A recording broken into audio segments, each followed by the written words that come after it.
Today's notes are basically building on the notes from last class. They are very similar in topic, but hopefully it will help clear up some confusion. In these notes, I will do the practice problems that are the odd numbers. And then for class time, we are going to do the even numbers together so that hopefully you can try them and then we can answer and go over some questions together. So you'll see me only doing the odd problems on this video. Okay, first we're going to review our rules so that hopefully you remember them and then we can talk about all the things that go along with them. First thing, product rule is multiply the whole numbers and add the exponents. 3 times -5 is -15. X squared and then x to the third, you add them, that'll give you x to the fifth. All right, the next one says divide the whole numbers. So 24 divided by 16, nothing goes in, or it doesn't divide evenly, but the biggest number that goes into 24 and 16 is 8. So we want to divide both of them by 8. So we're going to get 3 over 2. And then we have x to the fifth over x squared. We subtract the exponents. 5 minus 2 is a positive 3, therefore it goes on top. All right, next, power to a power, raise the whole numbers to the power. So what I did here is I actually wrote these little ones in first and then multiply your exponents. So distribute that 2 to everything. So then you are going to have 9 squared, x squared, y to the sixth. And then we can simplify that by saying 9 squared is 81 x squared y to the sixth. You can leave it as 9 squared. You don't have to write it as 81, but you are welcome to. Okay, next problem we are going to do has to do with negative exponents. So you still want to do the actual division, like 8 divided by 2 is going to give me 4. And then we want to look at where we have our negative exponents written. So the rule says switch the bunks and make the exponents positive. So basically, you want to move them to where they're happy. You want to move them to where they're positive. So let's go ahead and do that. So x to the fourth is great where it is because it's positive, so we leave it. Y to the third is not happy where it is, so we're going to write it on the bottom. X to the -5 is not happy, so we're going to move it to the top to make it happy and positive. And y to the third is already positive, so it stays on the bottom. Then we can use our rules and simplify. So the 4, nothing really happens with it because it's already on top. It's good to go. But now we have x to the fourth on top and x to the fifth on top. They're both positive exponents, so we can treat them like normal product rule. So 4 plus 5 is x to the 9. Then on the base or on the bottom, we have y to the third and y to the third. Since they are both positive, we can go ahead and add them together. So using product rule and get y to the sixth. Since all the exponents are now positive, we are good to go and we don't have to worry about moving anything or doing any simplifying. All right, last but not least, this is a rule we did not talk about yesterday, but it's zero exponents. Anything to the 0 power is always 1. It does not matter what it is. Anything to the 0 power is always, always, always 1, no matter how large it is. Okay, like I told you, we are going to work on just the odd problems. So we will do the even ones during class time. So let's look at the first one here. We are going to be doing a to the 7 and a to the 12, which is going to give me, if you add them together, 7 plus 12 is 19. And then we don't have any numbers. We're done with that one. All right, next problem, number 3. We're going to look at our big numbers first. 2 times -4 is -8.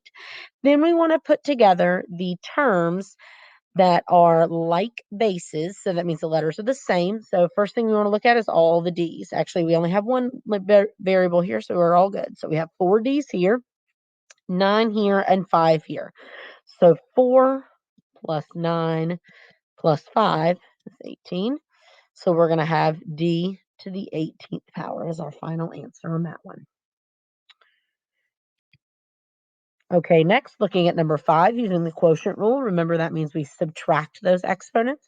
So a to the 12 over a to the 7. 12 minus 7 is a to the 5th. Remember, that base has to always stay the same letter. All right, number 7, we want to look at the big numbers first. 2 over -4. We can't divide that the way it is. So what we want to make sure we do is divide them by the biggest number possible. 2 goes into both of them. So we're going to divide by 2. So then we get 1 over negative 2. Then we want to look at our exponents. Everything is positive, so we're good there. But let's go ahead and combine the ones on the bottom. So we get d to the 14 and leave d to the 7 on top. And then let's look at the subtraction here. So 7 minus 14 is going to be a negative 7. So if it's d to the negative 7, so this gives you d to the negative 7. We don't really want that negative exponent. We want to take it and move it to the bottom so that it becomes positive. This negative 2 does not have a negative exponent. It is a negative number. So as long as that negative is out front, that's okay. You do not have to move it. Okay, the next problem is power to a power. So remember, we take the power on the outside and we distribute it to the inside, which means we multiply. So that's going to be a to the 12th power. And number 11, we're going to go ahead and write in our 1 on our 4 and then distribute the 2 to both the 5 and the 1. So this is going to become 4 squared and q to the 10th. And then I'm going to rewrite that 10. Ooh. And then 10. And then we can rewrite 4 squared as 16 q to the 10. All right, next one we are dealing with a negative exponent. We have b to the negative 7. So b to the negative 7 is unhappy. It's one of those unhappy kindergartners. So we want to move it to the bottom to become positive. There's nothing else you have to do there on that one. Number 15 says all of 3f squared to the 0 power. And remember before I told you anything to the 0 power, as long as the whole thing is in parentheses, is 1. Okay, these mixture problems are a little bit tougher. That's okay. Let's use our rules and talk through them. Hopefully me doing 17 and 19 with you will help you look at 18 and 20. If they are confusing to you, don't forget we are going to do them during class time. So do not hesitate to try them on your own, but don't forget you can always ask for help. That is what I'm here for. I will be on in class every day. Well, every other day, I guess, helping you. Okay, so you draw those ones in first, distribute the 2. Sorry, I can't set my hand down on here, so it's a little tough to write sometimes. So I have 25 squared, h to the negative 2 over 5 squared. All right, let's look at what's going on here.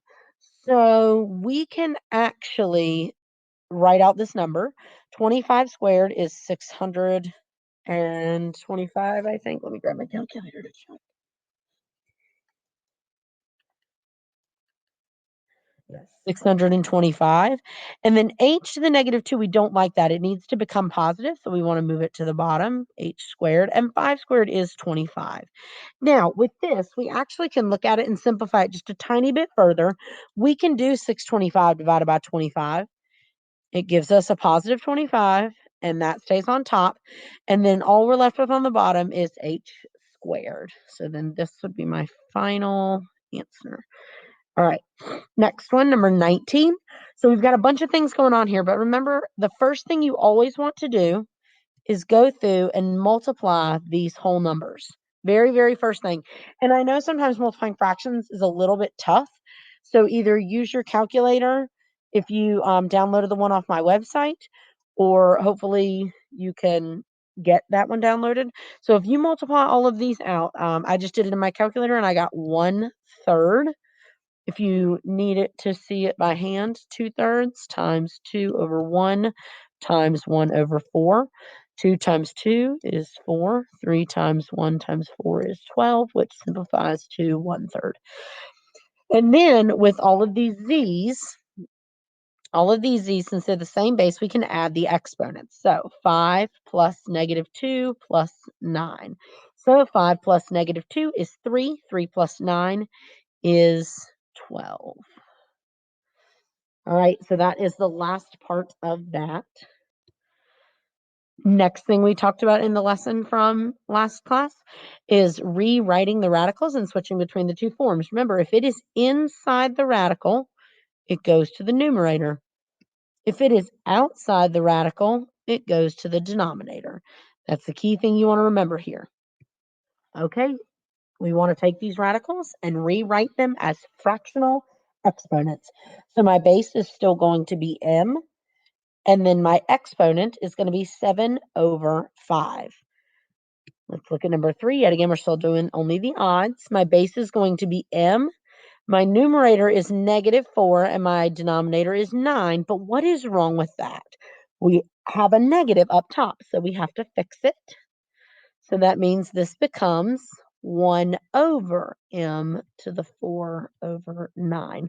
We can't leave that numerator empty. We do have to have something up there to hold the space. That's why we write a 1 on top. Okay, let's look at number 5. Yet again, we're going to rewrite it as y to the -1 over 4.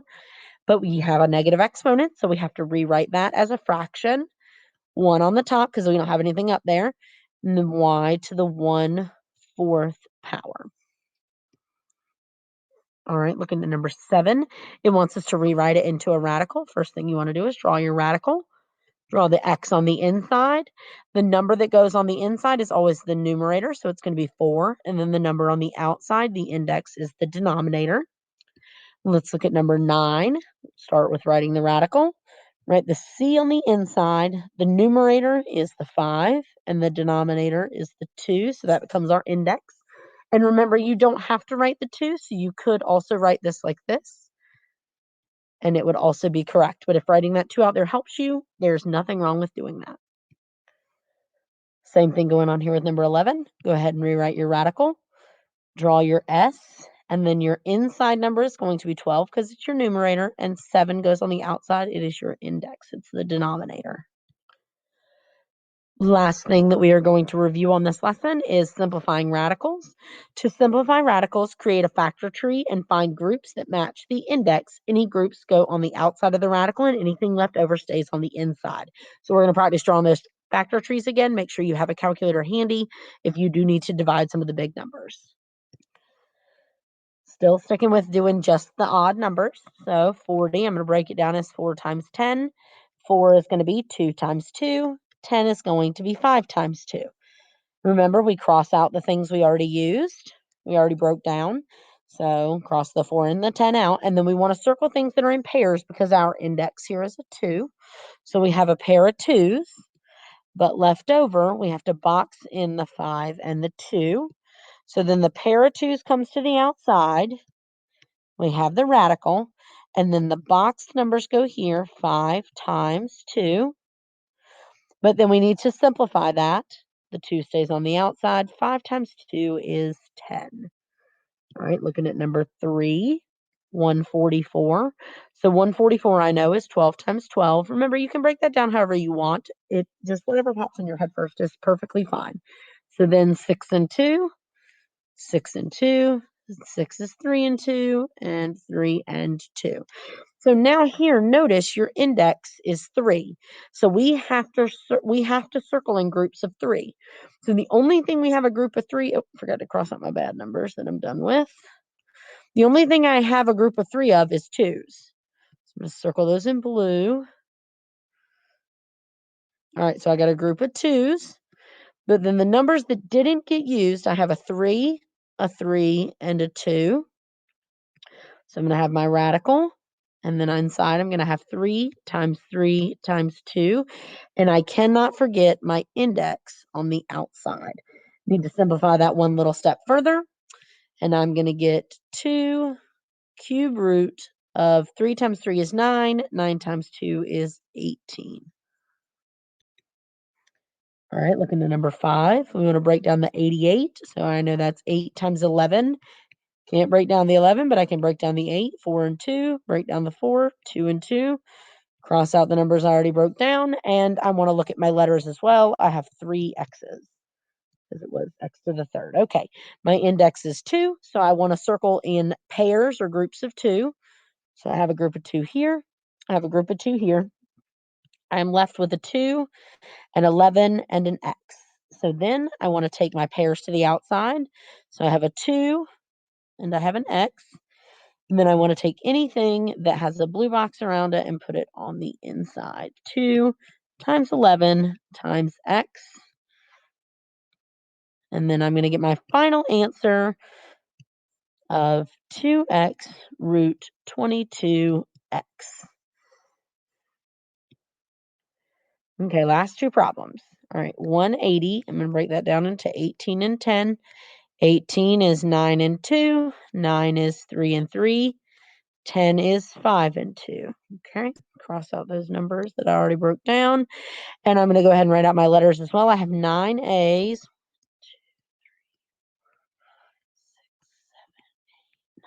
And then I have 2 Z's. All right, so I'm going to circle my pairs because my index yet again is 2. So I have a pair of 3's, I have a pair of 2's, a pair of Z's, 1, 2, 3, 4 pairs of A's. Whew, a lot of stuff. All right, so I've got 3 times 2 times A times A times A times A times Z. And then I have my radical. And then the things that are left that did not get circled, there's not very many of them. I've got a 5 and I've got an A. So 5A. All right, I'm going to simplify this because it looks crazy. 3 times 2 is 6. I have 4A, so I can write A to the 4th. And I have 1Z. Then I have my radical. And then inside I have 5A. Perfect. All right, last but not least here. 49 is going to be 7 and 7. There's no other way to break it down, but we have a whole lot of letters here. So I'm going to write out my 8 Ks. Write out my 3 Bs. My 5 Gs. Okay. Then I'm going to circle my pairs because it's still an index of 2. 1, 2, 3. Holy cow, there's a lot of them. All right. So then I need to box in whatever's left and didn't get circled, which is just a B and a G. Okay. So then on the outside, I'm going to have 7. And then 1, 2, 3. I'm going to have 4 Ks. I'm just going to go ahead and write K to the 4th. You already know there's 4 pairs. Then B and then G squared. Radical, and then the only things left are B and G. Some of you may be noticing a pattern that if your number on the inside is easily divisible by the number on the outside, that's what gets to come outside. 8 divided by 2 is the 4. So like 8 here divided by the 2 gives you the 4. So maybe some of you are starting to pick up on that and it makes the letters a little bit easier. Hopefully you will see that when we practice it a little bit more in class.